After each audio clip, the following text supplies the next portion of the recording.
Bonjour à vous, merci d'être avec nous. Nous sommes aujourd'hui au festival Cinémed à Montpellier. Je reçois Leïla Saïdji. Bonjour Merci d'être Babacar. avec nous. Bonjour, comment allez-vous? Bien, moi je suis heureuse d'être ici, pas vous? Si, heureux de vous recevoir. Alors, tout d'abord, c'est quoi Habiba? Habiba, c'est un portrait de femmes et filles de harkis. Les harkis, ce sont des supplétifs de l'armée française qui ont travaillé avec la France pendant la guerre d'Algérie. Or, le papa de Habiba, lui, a fait toute sa carrière dans l'armée française avant la guerre d'Algérie.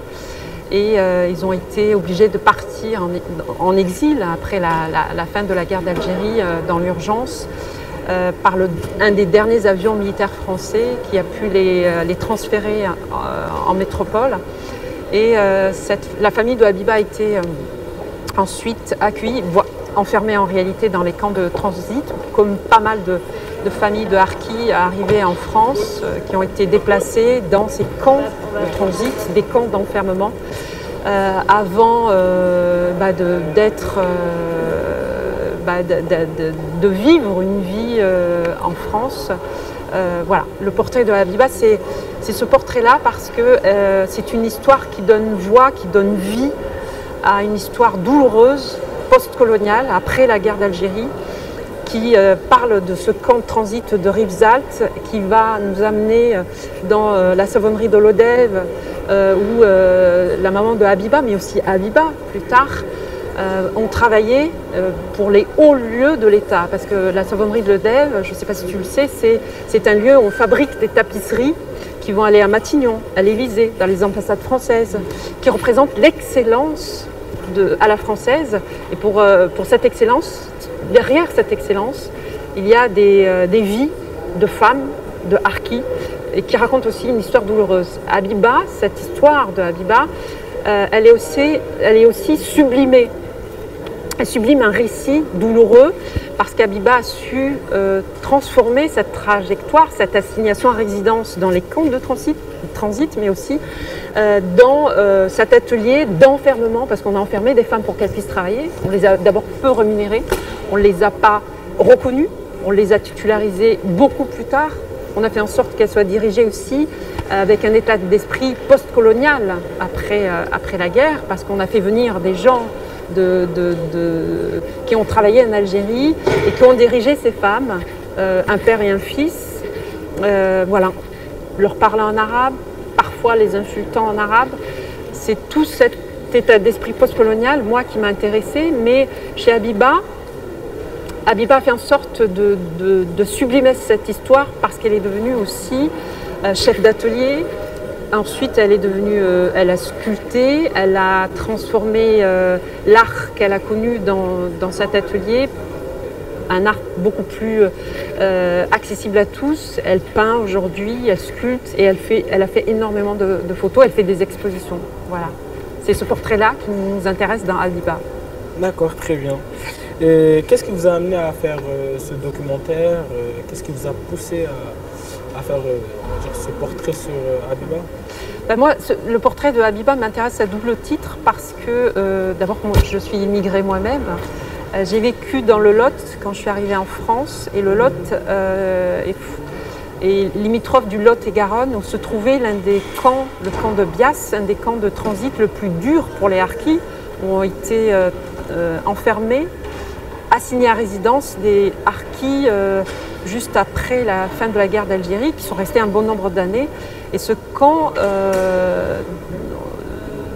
m'était familier parce que petite, je passais avec mon père devant ce camp pendant des années et j'ai toujours été interpellée par cette population recluse, enfermée. Même dans les années 80, il y avait encore des gens qui vivaient. Et puis, à double titre, je disais, parce que le mot harki, chez nous, les Maghrébins, est encore un mot péjoratif à l'égard de cette population qui s'est exilée et qu'on a enfermée à l'égard des harkis. Voilà, moi ça m'interpellait de savoir pourquoi il y avait cette connotation péjorative d'un côté, chez nous les Maghrébins, mais aussi en France, parce qu'on a évidemment fait en sorte on n'a pas réglé cette histoire de la guerre d'Algérie, on n'a pas réglé l'histoire des harkis. Et un peu aujourd'hui, grâce au discours de M. Macron le 20 septembre dernier, qui demandait pardon, qui a initié un projet de loi pour réparer cette histoire, pour voir un petit peu ce qu'on peut faire avec cette histoire. Parce qu'on a méprisé, rendu discret, on a rendu invisible aussi cette histoire chez les harkis, et elle est peu enseignée à l'école.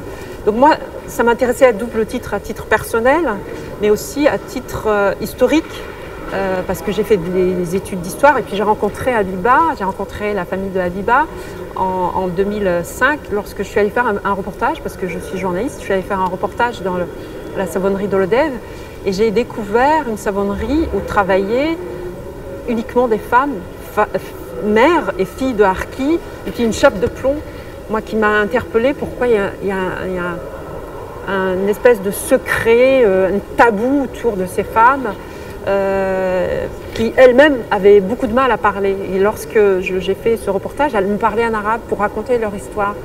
Qu'est-ce qui fait qu'elles ne prononçaient pas certains mots en français? Qu'est-ce qui fait qu'elles ne faisaient pas récit de leur histoire en français? Et ça m'a animée pendant des années.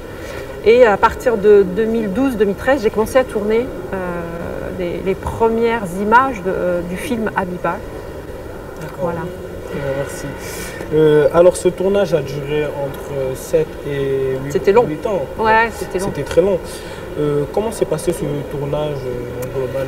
C'était long pour plusieurs raisons. D'abord parce qu'il fallait aussi mesurer la confiance que pouvaient me donner à l'Odève les familles de harkis. Ça, c'était pas facile parce qu'elles n'étaient pas habituées à ce qu'on vienne décrypter leur histoire de cette manière-là. Beaucoup de reportages ont été faits sur l'institution dans laquelle elle travaillait, la savonnerie de l'Odève. Ça, il y a un bon nombre de reportages où on montre l'intégration de ces familles, de ces femmes, on montre l'excellence à la française, on montre leur travail, on valorise leur travail.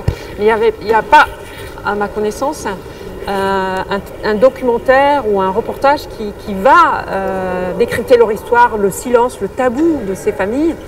La honte aussi, parce qu'il y a de la honte. On a inversé la culpabilité chez ces familles-là, chez les harkis. On a effacé une partie de leur histoire de ces familles. C'est 60 familles qui sont concernées à l'Odève, parce on les a dirigées après les camps de transit pour qu'elles puissent venir travailler dans cette manufacture de l'Odève.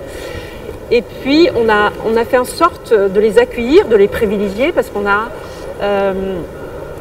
on leur a donné des hébergements, des logements, mais à côté du village de l'Odève. Donc il y a aussi toute cette marginalité, cette discrimination, d'abord positive, puisqu'on leur offre des hébergements, mais en échange, on demande de se taire sur cette histoire, de ne pas faire récit de son histoire. Donc il fallait, pour en revenir à Texion, il fallait montrer patte blanche et essayer d'avoir la confiance, de rester un peu de temps, d'écouter, mais d'être écouté aussi. Et ça a pris beaucoup de temps parce que le tabou, la honte, c'est difficile à casser, à briser. Et puis après, ça a pris beaucoup de temps parce qu'il fallait aussi trouver des financements à ce film, parce que l'histoire des harkis reposait dans une indifférence générale, ou restait tabou. Donc pour financer ce film, ça a été très très très long, très compliqué. Donc je l'ai d'abord financé avec mes propres deniers avant d'avoir une production qui porte ce film. Et c'était long. D'avoir un diffuseur, d'aller chercher des chaînes qui n'étaient pas forcément intéressées par la question post-coloniale et la question des harkis. Donc ça a pris toutes ces étapes-là, difficiles, mais aujourd'hui je suis heureuse que ça apparaisse aussi, que ce film émerge à un moment crucial de l'actualité où, encore une fois, Emmanuel Macron vient de demander pardon à cette population jusque-là méprisée, marginalisée, et qu'on a enfermée dans les camps de transit, il faut le dire encore une fois, à la sortie de la guerre. Ouais. D'accord, ok, c'est bien. Donc on va continuer par parler de vous. Alors vous êtes né au Maroc en 1974. Oui. Puis vous êtes venu en France à l'âge de 9 ans. Oui. En 81, et vous avez été prof et journaliste. Oui, donc, j'ai d'abord été... J'ai d'abord été professeur des écoles dans le 93 en Seine-Saint-Denis. Ça a été une petite expérience assez géniale parce que ma première classe a été ce qu'on appelle une classe de non-francophones. Curieusement, moi je suis arrivée non francophone en France dans les années 80 et ma première classe a été cette classe de non-francophones avec des enfants qui étaient parfois sans papier, il faut le dire, qui avaient aussi connu la guerre pour certains, qui arrivaient là et à qui il fallait donner un minimum de sécurité, mais aussi une scolarité, une autre vie en tant qu'élève en France, qui avaient déjà été scolarisés dans leur pays. Et ça a été génial. Ça a été génial pour moi. Et ensuite, j'ai arrêté pour passer des concours dans une école de journalisme ici à Montpellier, où j'ai été prise en alternance avec Radio France. Donc je faisais les allers-retours en tant que salariée à Radio France, à Paris et ici à Montpellier.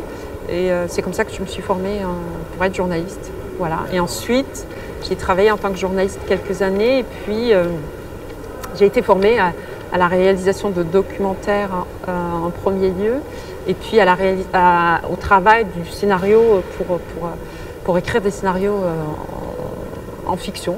Voilà. Et comment avez-vous rencontré Habiba? Oui. Habiba, je l'ai rencontrée lorsque je faisais ce reportage pour l'école de journalisme en 2006 à la savonnerie de l'Odève. Je venais de découvrir cet atelier qui, moi, m'interpellait beaucoup. Et je cherchais à faire d'abord un film choral, c'est-à-dire un film avec plusieurs portraits de femmes, de ces mamans. Ça a été très très compliqué d'avoir leurs témoignages. Et j'étais un peu désespérée. Parce que ça traînait beaucoup, j'arrivais pas à avoir leur confiance. Et puis j'ai rencontré quelqu'un qui m'a dit écoute, je pense qu'on va te diriger vers Habiba parce que Habiba est porte-parole un petit peu de ces voix de ces dames. Et puis elle a une facilité à parler. Puis elle a été chef d'atelier. C'était une des premières femmes, filles de Harki, à être chef d'atelier. Et elle a accepté difficilement, mais elle a accepté de parler. Et elle a une histoire assez particulière, Habiba, parce qu'elle est venue toute petite en France à l'âge de 9 ans.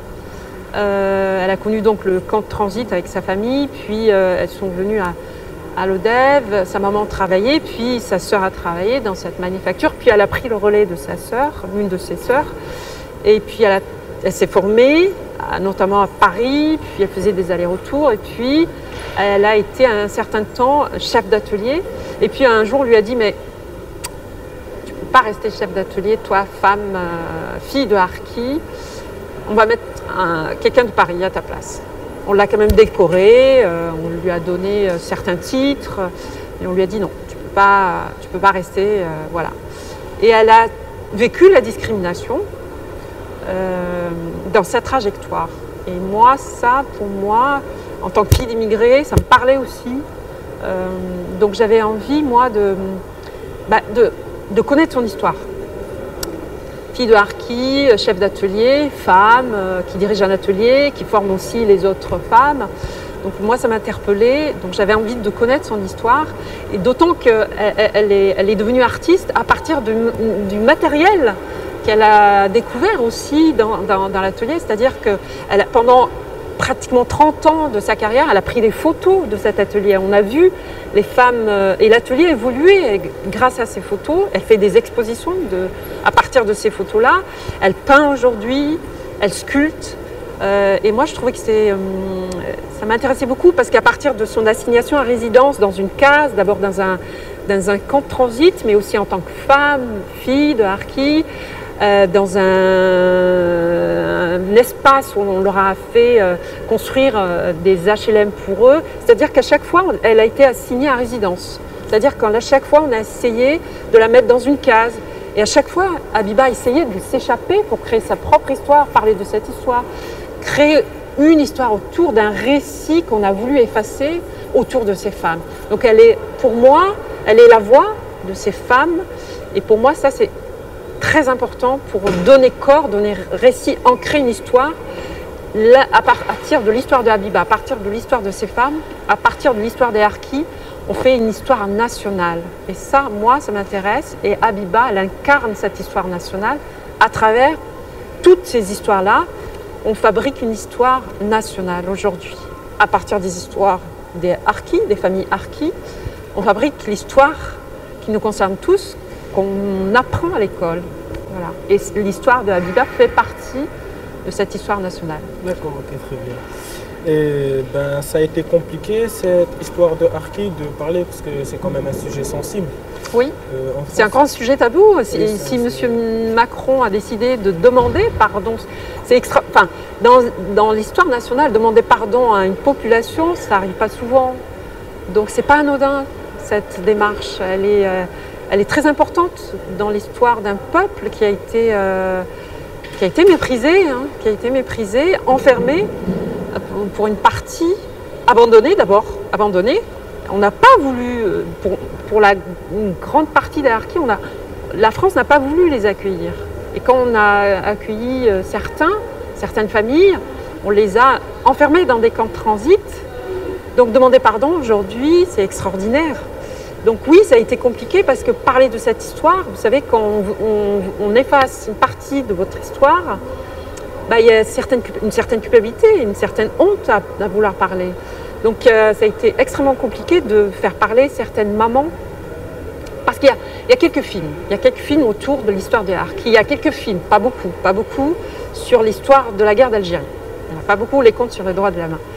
L'histoire des harkis qui concerne les pères, il y a quelques récits, il y a quelques films, mais l'histoire qui concerne les mères, il n'y en a pas. Donc c'est toujours compliqué de faire émerger une histoire. Donc ça a été difficile de les faire parler. C'est pour ça que le récit de Habiba, moi, il est très important parce que derrière elle, derrière son récit, c'est toute une histoire, l'histoire des femmes qui ont travaillé en toute discrétion dans cet atelier. Parce que ce qu'il faut savoir, c'est que cet atelier a été rendu, il a été créé dans les débuts des années 60. On a fait venir ces femmes pour travailler, des mamans, leurs filles.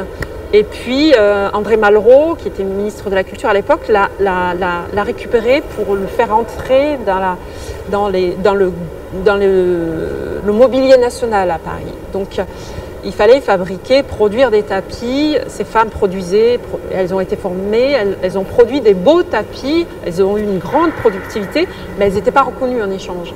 On a mis énormément de temps à les rendre visibles, à ce qu'elles soient titularisées d'abord, reconnues, mieux payées, mais en même temps, il y avait tout un groupe de partenaires, d'interlocuteurs qui tournaient, le ministère de la Culture, le ministère des Rapatriés, le préfet de région ici, qui encadrait ces 60 familles et dont on parlait de temps en temps au Conseil des ministres à Paris qu'il fallait à un moment rendre visible, titulariser. Ici, les pouvoirs locaux poussaient à ce qu'on arrête la discrimination à l'égard de ces femmes. Et à Paris, on était un peu plus prudent on voulait garder discret ces familles qu'on a privilégiées, mais à qui on disait aussi de rester discrètes. Donc ça a été difficile de faire émerger cette histoire, et chez les uns, et chez les autres, particulièrement chez les familles concernées, mais aussi dans l'encadrement, parce que évidemment il y avait des comportements post-coloniaux pas très faciles à corriger. En tous les cas, on laissait faire. En tous les cas, ils étaient là. Ces comportements durs à l'égard de ces femmes, voire méprisants, hautains. Donc parler de tout ça, c'est toujours un peu compliqué. En parler de la discrimination, c'est toujours compliqué. Voilà. Et pour finir, Habiba, c'est votre premier documentaire. Avez-vous des projets après ça? Oui, moi j'aimerais faire émerger un film que je porte depuis quelques années, en même temps que celui de Habiba. C'est l'histoire des militants qui œuvrent depuis 2005 autour des enfants sans papier, des familles sans papier. C'est des militants qui sont chevronnés, qui aident les migrants. J'aimerais bien faire aboutir ce projet-là. Et je travaille aussi sur l'écriture de fiction cette fois-ci, autour de l'invisible et des violences invisibles. Voilà. Bon, merci Habiba. Merci Babacar, merci pour l'invitation. Et c'était Kaina TV, donc nous avons reçu Leïla Saïdji. Merci d'être avec nous, merci de nous avoir écoutés et à la prochaine. Au revoir. Au revoir.